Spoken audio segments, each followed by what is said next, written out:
The story didn't surface the way scandals usually do. There was no blurry paparazzi photo, no leaked voice note, no dramatic confrontation in public. Instead, it began with a single line in a London business column, a passing reference to a Thai entertainment executive spotted repeatedly with a private investor during pre-IPO roadshow preparations. At first, no one paid attention. But then the name Faye Peraya started appearing in the margins. Quietly, carefully, too carefully to be coincidence.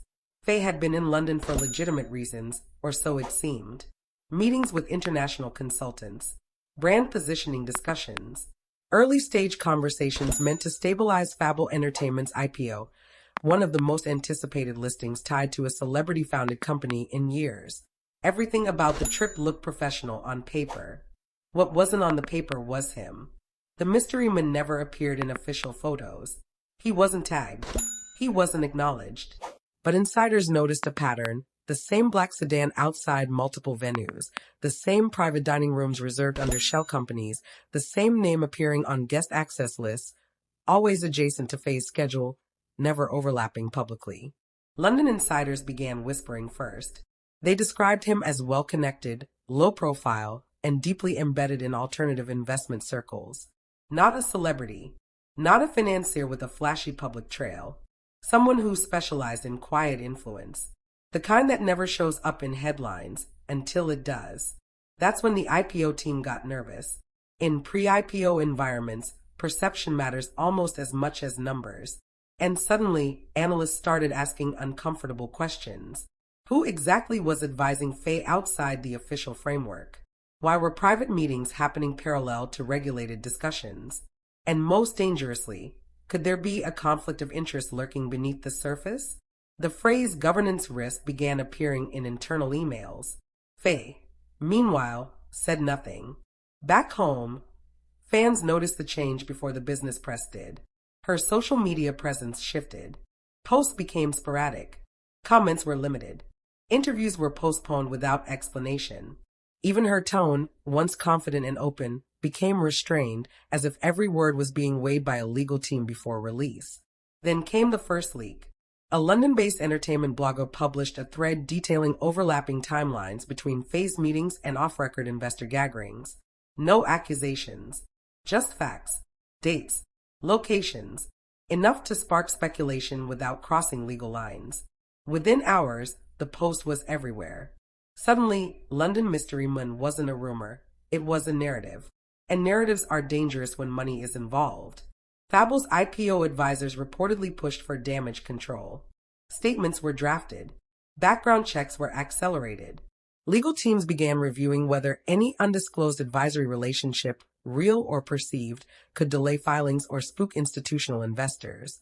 Because here was the core fear. Not that Faye had done something illegal, but that she had done something unclear. In the corporate world, ambiguity is poison. Fans were split. Some defended her fiercely, arguing that successful women are always scrutinized more harshly, especially when international business is involved. Others worried that secrecy, however innocent, could undo everything she built. And through it all, the mystery man remained unnamed. No confirmation, no denial, just absence. The silence was strategic, but risky. Because the closer Fabel moved toward its IPO window, the louder the questions became. Investors don't like surprises. Regulators don't like shadows. And markets don't wait for explanations. By the time whispers reached Bangkok's financial circles, one truth had become unavoidable. This wasn't just a personal scandal anymore. It was a structural threat. If Faye clarified too much, she risked legitimizing a story she hadn't confirmed. If she said nothing, the speculation could metastasize into doubt about leadership, transparency, and readiness. The IPO clock was ticking. And somewhere in London, the one figure who could either dissolve the controversy or detonate it completely remained invisible. Because in the end, the most dangerous scandals aren't built on proof. They're built on unanswered questions. At first, it was just a name whispered in investor group chats. A London contact. No photos. No confirmed identity. Just a trail of late-night calls routed through encrypted apps and a shadow company registered near Canary Wharf. But when Fabel's IPO documents quietly went through a last-minute amendment, insiders started connecting the dots. Faye Peraya had always been positioned as Fabel's symbol, the polished global face meant to reassure Asian and European investors alike. Interviews painted her as a creative advisor, a cultural bridge, nothing more. Yet behind closed doors, compliance teams were suddenly asking questions no one expected. Who approved the offshore consultancy contract? Why was the UK-based shell firm linked to pre-IPO marketing budgets? And why did that firm's director resign 3 weeks before the prospectus filing? That's when the London mystery man stopped being a rumor.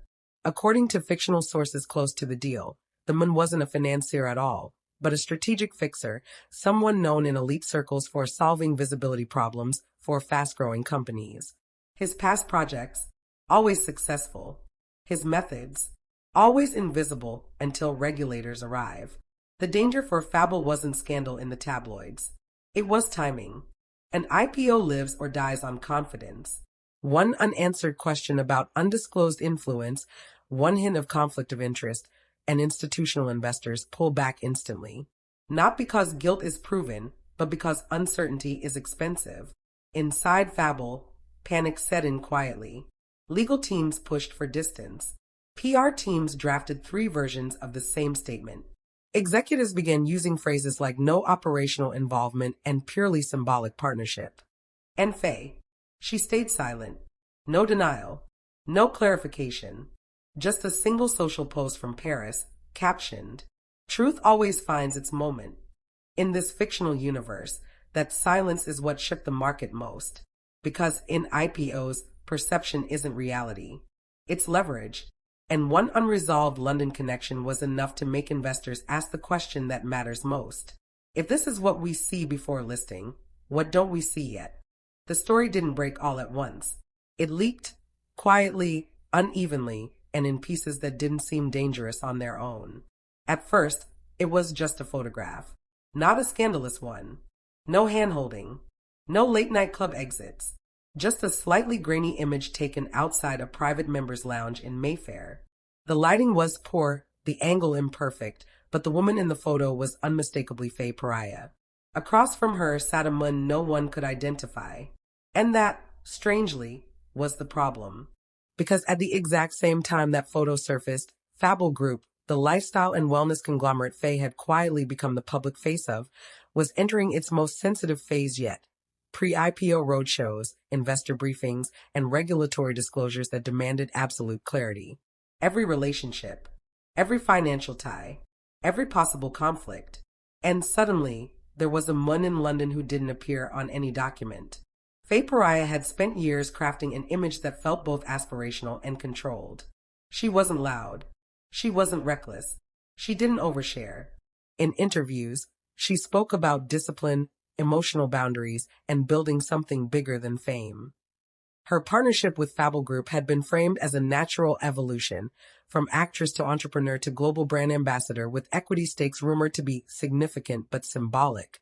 That phrasing mattered, because symbolic stakes don't scare investors. Hidden ones do. And within days of that London photo circulating in closed investor chats and entertainment forums, whispers began to form around a name that hadn't been publicly linked to Faye before. A name most people didn't recognize, but institutional investors did. The man was first referred to only as LM, London-based, finance-adjacent, no public social media presence. That alone wasn't suspicious until someone cross-referenced old corporate filings connected to a shell consultancy that had advised early Fabel expansion into European markets. Buried deep in those documents was a signature. Not as a director, not as a shareholder, but as an intermediary, a fixer. And suddenly, the timeline shifted. Because according to those filings, LM had been involved with Fabel long before Faye Peraya was ever announced as a partner. Here's where the story gets uncomfortable. Faye had always maintained that her involvement with Fabel began after its core structure was finalized, after governance, compliance, and funding had already been secured. That narrative reassured both fans and investors that her role was inspirational, not operational. But the documents suggested otherwise. They showed advisory activity in London almost a year earlier. And during that same year, Faye had made multiple unexplained trips to the UK, trips that were never tied to filming, endorsements, or public appearances. At the time, no one asked questions. Now, everyone was.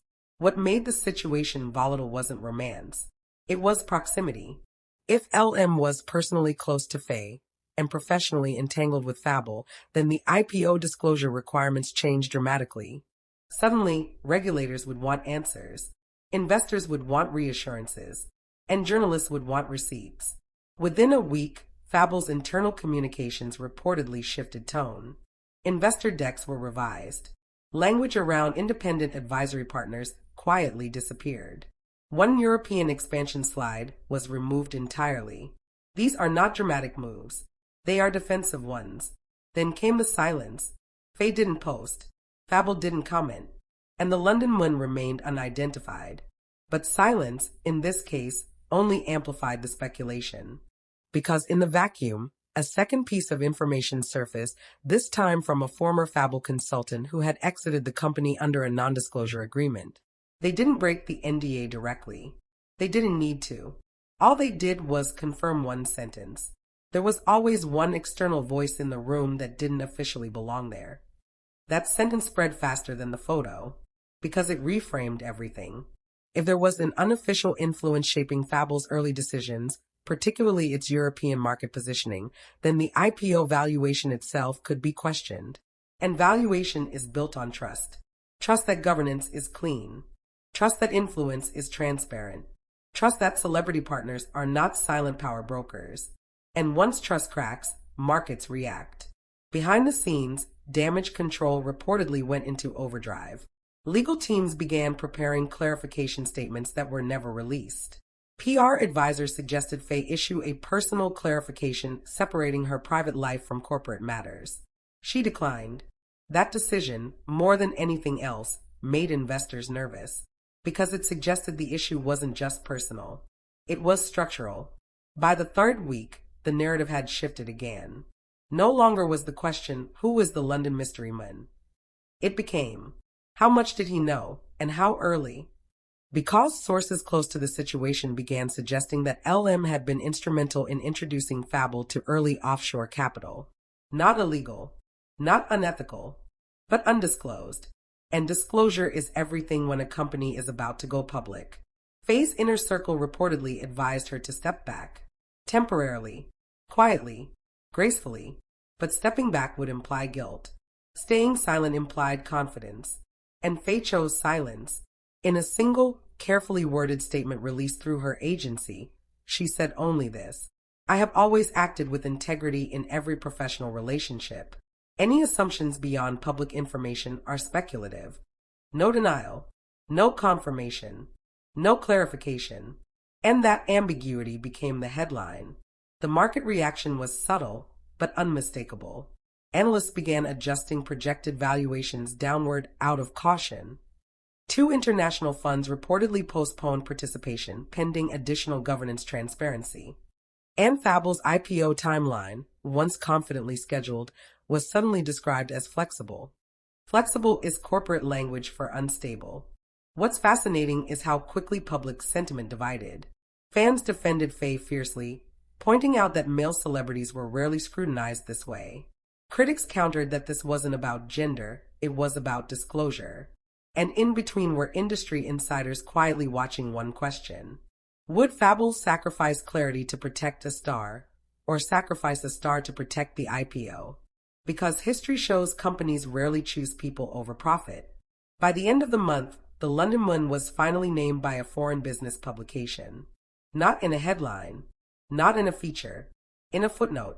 A footnote connecting LM to a defunct investment advisory firm that had previously faced regulatory scrutiny, not criminal, but procedural. Enough to raise eyebrows, not enough to convict, but enough to complicate everything. And still, Faye Peraya said nothing. No apology, no explanation, no distancing statement, which leaves the story exactly where it is now. Unresolved, uncomfortable, and dangerously close to becoming a case study in how private relationships can collide with public markets.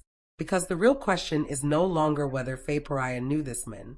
It's whether investors believe she controlled the narrative or lost control of it.